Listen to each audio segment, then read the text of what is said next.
Ladies and gentlemen, my name is Mbalensha Mtambo. Today marks Africa Day, a time to celebrate our continent's amazing diversity, beauty and heritage. I'm a proud student of Northwest-Universiteit, which is like home away from home for students from all over Africa and beyond. I'm going to ask some questions to our NW community to hear their perspectives and knowledge about our incredible continent. So let's dive in.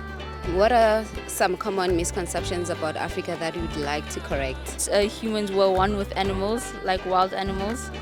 We don't live with wild animals. That we know everybody, because you usually go to Europe, they'll be like, do you know somebody called Mbali?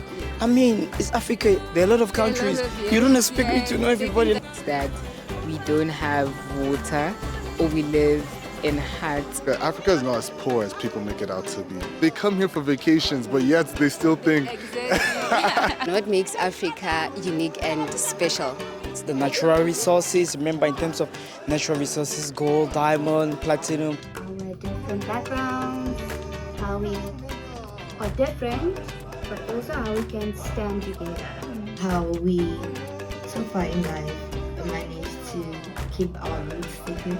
So I think now it's time to test the knowledge, né? How many countries are there in Africa? If it's not 53, it's 54. 52, 53. Like 40? Is she right? Or like 15? 52. 54. So where does jollof rice originate? Well, in terms of jollof rice, I'll just say West Africa, then Cameroon. Because I'm from there, so I'll definitely go for my country. I'll go with Nigeria. It has to be Nigeria.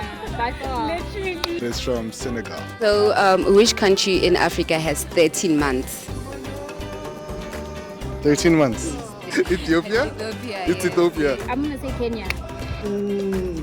Ethiopia.